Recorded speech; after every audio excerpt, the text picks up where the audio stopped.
अच्छा, अब जो दूसरी चीज़ आपके पास आती है ना, वो आपके पास आती है basically active transport. Active transport क्या है? वो है movement of substances across the membrane which requires energy. इसमें क्या होता है कि इसमें लो कंसंट्रेशन होती है, यानी एक जगह कोई चीज़ कम है, दूसरी जगह ज़्यादा है। उसने क्या करना है कि जो कम वाली जगह है ना, वही अपनी उस ज़्यादा वाली जगह पे भेज रही है चीज़ें।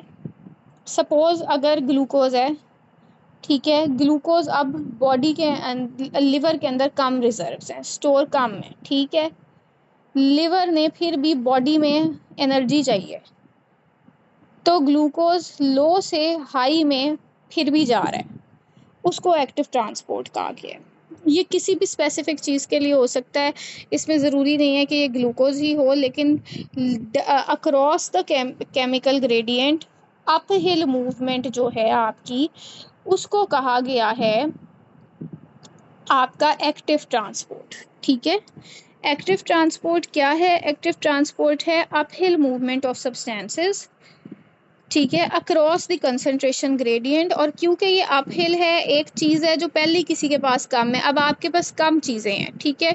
आपको पता है कि आपके पास, आपके बहन भाइयों के पास वो चीज़ ज़्यादा है, आप उनको दोबारा और तो नहीं ना दोगे, they will have to fight, ठीक है, या any person for that matter, या any area for that matter, जहाँ पर कोई चीज़ कम है और दूसरे के पास वो चीज़ ज़्यादा है, वो फिर भी किसी की कम चीज़ लेना चाहता है उससे, तो they need energy because it is against the chemical gradient. तो बेसिकली क्या होता है कि आपकी जो एक्टिव ट्रांसपोर्ट होती है ना, वो भी दो टाइप्स की होती है। एक होती है पंप मीडिएटेड और एक होती है वेसिकल मीडिएटेड। पंप मीडिएटेड में क्या होता है कि आपके पास होते हैं पंप्स, सोडियम पोटेशियम पंप कर लो, ठीक है, या एटीपीएस पंप कर लो। ये पंप्स क्या होते हैं? ये पंप्स बिल्कुल इनके नाम की तरह ही ना, ये बेसिकली छोटी छोटी बॉडीज़ होते हैं जो कि एनर्जी से ड्राइव होते हैं, यानी एनर्जी से चलते हैं। Vesicles on the other hand क्या होते हैं? वेसिकल्स होते हैं सेल का अपना पार्ट। ये सेल के अंदर के पार्ट्स होती हैं वेसिकल्स, छोटी छोटी इन वेजिनेशन या ई वेजिनेशन होती हैं, यानी सेल की ऐसे करके आउट ग्रोथ होती हैं, जो कि आगे जा कर के बेसिकली फंक्शन करती हैं फॉर पाथवे या फॉर मूवमेंट ऑफ सब्सटेंसेस। अब सबसे पहले हम थोड़ा सा रिपीट कर लेते हैं। एक्टिव ट्रांसपोर्ट क्या है? एनर्जी मीडिएटेड ट्रांसपोर्ट है, जिसमें लो से हाई की तरफ जा रहा है, ठीक है। इस एक्टिव ट्रांसपोर्ट की दो टाइप्स हैं on the basis of pathway. एक पंप से होता है, एक वेसिकल से होता है। पंप की आगे से दो टाइप्स आ जाती हैं, एक प्राइमरी और एक सेकेंडरी। अब प्राइमरी और सेकेंडरी में क्या फ़र्क है? जो प्राइमरी एक्टिव ट्रांसपोर्ट है ना, वो डायरेक्ट एनर्जी लेता है पंप से, ठीक है। उसमें क्या होता है कि सीधा सीधा आपके पास एक पंप है, जैसे सोडियम पोटेशियम एटीपीएस पंप है, सीधा सीधा इसने एनर्जी दी है और इसने चीज़ ले ली है, सिंपल, ठीक है। जबकि जो सेकेंडरी एक्टिव ट्रांसपोर्ट है, इसमें क्या होता है? इनडायरेक्ट एनर्जी होती है। एनर्जी से पहले हम एक चीज़ लेते हैं, जैसे कोई और मॉलिक्यूल, वो और मॉलिक्यूल जाता है उस सेल के पास, वहाँ डिपॉजिट होता है, और फिर जो आपको चीज़ चाहिए वो आपको मिलती है। अब सपोज ये जो सेकेंडरी है ना, इसमें भी दो टाइप्स आते हैं। एक आता है को ट्रांसपोर्ट और एक आता है काउंटर ट्रांसपोर्ट। अब क्या होता है, इस चीज़ को ज़रा गौर से समझना है, क्योंकि ये पेपर में प्राइमरी सेकेंडरी के सवाल आ जाते होते हैं, ठीक है। होता क्या है कि प्राइमरी में तो सीधा सीधा काम है कि एक पंप है आपके पास, उसने एनर्जी दी है और उसको बदले में चीज़ मिल गई है। सेकेंडरी में क्या होता है? सपोज मुझे अब सोडियम चाहिए, ठीक है। पहले क्या होगा? पंप अपनी एनर्जी से ग्लूकोज निकालेगा, वो ग्लूकोज वो सेल को देगा और उससे वो सोडियम लेगा, ठीक है। ये होता है सेकेंडरी एक्टिव ट्रांसपोर्ट, कि आपके पास एक और चीज़ का ट्रांसपोर्ट या ट्रांसफ़र इन्वॉल्व हो रहा है इस सारे प्रोसेस में। अब एक होता है को ट्रांसपोर्ट। को ट्रांसपोर्ट का मतलब है दोनों चीज़ें एक ही डायरेक्शन में मूव कर रही हैं। जैसे कि इसकी एग्जांपल है सोडियम ग्लूकोज को transport in kidney and intestine. ये पेपर का सवाल है, इसको बहुत गौर से समझना है और इसको याद करना है अच्छे से। सोडियम ग्लूकोज को ट्रांसपोर्ट होता है, मतलब सोडियम भी एक ही डायरेक्शन में जाता है, ग्लूकोज भी एक ही डायरेक्शन में जाता है। अब इसको समझना है, ये एक ब्लू सेल है और ये एक रेड सेल है। ब्लू वाले के पास लो है सोडियम ग्लूकोज, ठीक है। रेड वाले के पास हाई है सोडियम ग्लूकोज और यहाँ बीच में एक पंप है। इस पंप ने क्या किया है, सोडियम ग्लूकोज पंप है ये, इसका नाम है सोडियम ग्लूकोज पंप, ठीक है। इस पंप ने क्या किया है, इसने मूवमेंट करवाई है चीज़ों की फ्रॉम लो टू हाई।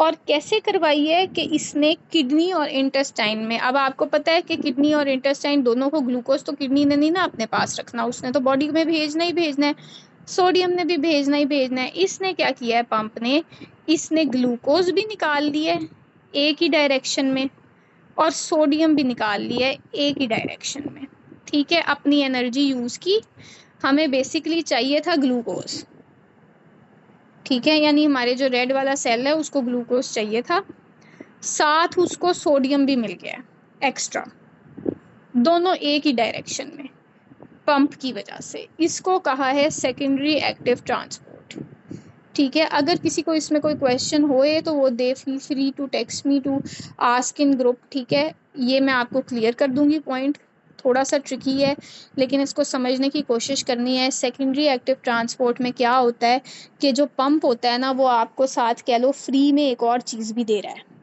वो एक और चीज़ या आपको मिल रही है या आपसे जा रही है, इजी वर्ड्स में अगर समझाया जाए, ठीक है।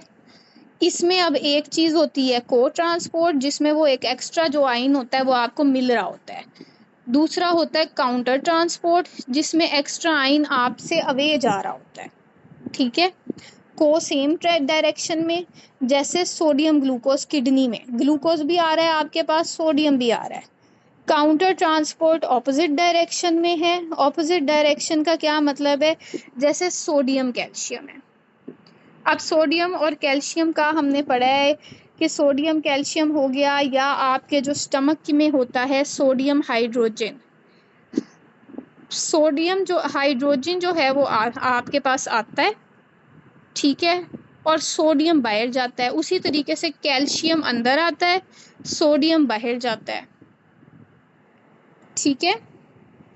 तो ये आपके पास होता है सेकेंडरी एक्टिव ट्रांसपोर्ट, इसको कहते हैं हम सेकेंडरी एक्टिव ट्रांसपोर्ट। अब जो दूसरी चीज़ है ना, वो है basically vesicle mediated transport. Vesicle mediated transport क्या होती है कि हमारा जो सेल है ना उसके अंदर होते हैं वेसिकल्स।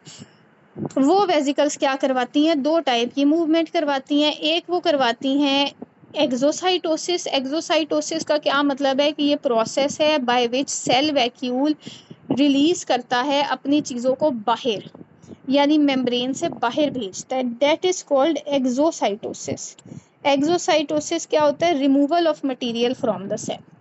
एंडोसाइटोसिस क्या होता है, सेल अंदर खुद मटेरियल खींचता है, ठीक है, इनवेजिनेशन से अंदर को लेते हैं, यानी ये सेल है और इसने ये चीज़ को अंदर को लिया है। एक्सो में क्या है, बाहर को लेगा। अब इसमें जो एंडोसाइटोसिस है ना, इसमें आ जाती हैं तीन टाइप्स। ये तीन तरीके हैं जिससे सेल अपने पास चीज़ें खींचता है। एक होती है फेगोसाइटोसिस। फेगोसाइटोसिस का मतलब है कि सेल ने ऑर्गेनिक मैटर को अपने अंदर ले लिया है। पिनोसाइटोसिस जो होती है ना, वो लिक्विड्स के लिए होती है। पिनोसाइटोसिस इज इनवेजिनेशन या इंजेस्शन ऑफ लिक्विड। फेगोसाइटोसिस सॉलिड्स के लिए होगी, पिनोसाइटोसिस लिक्विड्स के लिए होगी। और रिसेप्टर मीडिएटेड का मतलब है कि वो सब्सटेंसेस को किसी रिसेप्टर के थ्रू अपने अंदर ले रहा है, ठीक है। इस सारे को एक जनरल ओवरव्यू दे देते हैं। हमने किया है cell transport, movement of substances across the cell. Passive जिसमें एनर्जी नहीं लगती है, एक्टिव जिसमें एनर्जी लगती है। पैसिव में सिंपल डिफ्यूजन आ जाती है, जिसमें सिंपली सेल हाई से लो पे जा रहे हैं, ठीक है। उसके बाद ऑस्मोसिस में यही चीज़ हो रही है, हाई से लो पे जा रहे हैं लेकिन सिर्फ वाटर जा रहा है, चीज़ें नहीं जा रही, कोई सॉल्यूट नहीं जा रहा। फैसिलिटेटेड में क्या होता है, फैसिलिटेटेड में ये हाई से लो तक जाता है लेकिन ये किसी चीज़ के साथ जाता है, यानी कैरियर या चैनल के साथ जाता है। यूँ समझ लो कि जैसे आपने ट्रैवल करना है कहीं, आप पैदल जा सकते हो या आप बस या ट्रेन पे जा सकते हो, तो ये वाला जो है ना, ये है पैदल जाना। सिंपल डिफ्यूजन और ऑस्मोसिस है कि वो पैदल जा रहे हैं मॉलिक्यूल्स। फैसिलिटेटेड में क्या हो रहा है कि वो एक बस या ट्रेन पे जा रहे हैं, ठीक है। तो फैसिलिटेटेड में आपके पास जो बस से जा रहा है, एक इंसान बस से जा रहा है और एक बाय फुट जा रहा है, कौन ज़्यादा तेज़ी से जाएगा, जो बस से जा रहा है। तो इसलिए फैसिलिटेटेड में आपके पास होता है वी मैक्स। उसके बाद आपके पास आ जाता है एक्टिव ट्रांसपोर्ट। एक्टिव में क्या होता है, एनर्जी लगती है, एनर्जी या तो पंप से आती है या सेल खुद वो चीज़ एनर्जी यूज़ करके खुद से अपने अंदर चीज़ें खींचता है या बाहर भेजता है। पंप दो टाइप्स का होता है, एक प्राइमरी होता है और एक सेकेंडरी होता है। प्राइमरी होता है सीधा सीधा पंप ने एनर्जी दी है, चीज़ ली है, ठीक है। सेकेंडरी होता है बार्टर सिस्टम, ठीक है। बार्टर सिस्टम का क्या मतलब है, एक हाथ दो एक हाथ लो। अब इस बार्टर सिस्टम में क्या होता है कि या तो को ट्रांसपोर्ट होगी या काउंटर ट्रांसपोर्ट होगी, यानी दोनों चीज़ें एक ही सेल को मिल रही हैं या दोनों में से एक चीज़ मिल रही है, एक चीज़ जा रही है। को ट्रांसपोर्ट की एग्जांपल है हमारे पास किडनी और इंटेस्टाइन में सोडियम ग्लूकोज, और काउंटर ट्रांसपोर्ट की एग्जांपल है आपके पास सोडियम कैल्शियम ट्रांसपोर्ट जो सेल के अंदर होती है, या सोडियम हाइड्रोजन ट्रांसपोर्ट जैसे स्टमक के अंदर होती है। हाइड्रोजन आइंस चाहिए होते हैं पेप्सिन की डाइजेशन के लिए या प्रोटीन्स की डाइजेशन के लिए, तो हाइड्रोजन आइंस सिक्रीट होते हैं और सोडियम आइंस यूज़ होते हैं उसकी सिक्रीशन के लिए, ठीक है। फिर आती है वेसिकल मीडिएटेड। वेसिकल मीडिएटेड में क्या होता है कि सेल या चीज़ें बाहर भेजता है तो एक्सोसाइटोसिस, और अंदर लेता है तो एंडोसाइटोसिस। एंडोसाइटोसिस में सॉलिड चीज़ अंदर लेगा तो फैगो, लिक्विड चीज़ लेगा तो पिनोसाइटोसिस, और अगर रिसेप्टर्स यूज़ करके चीज़ें लेगा तो रिसेप्टर मीडिएटेड। ये आपका बेसिक सेल ट्रांसपोर्ट है।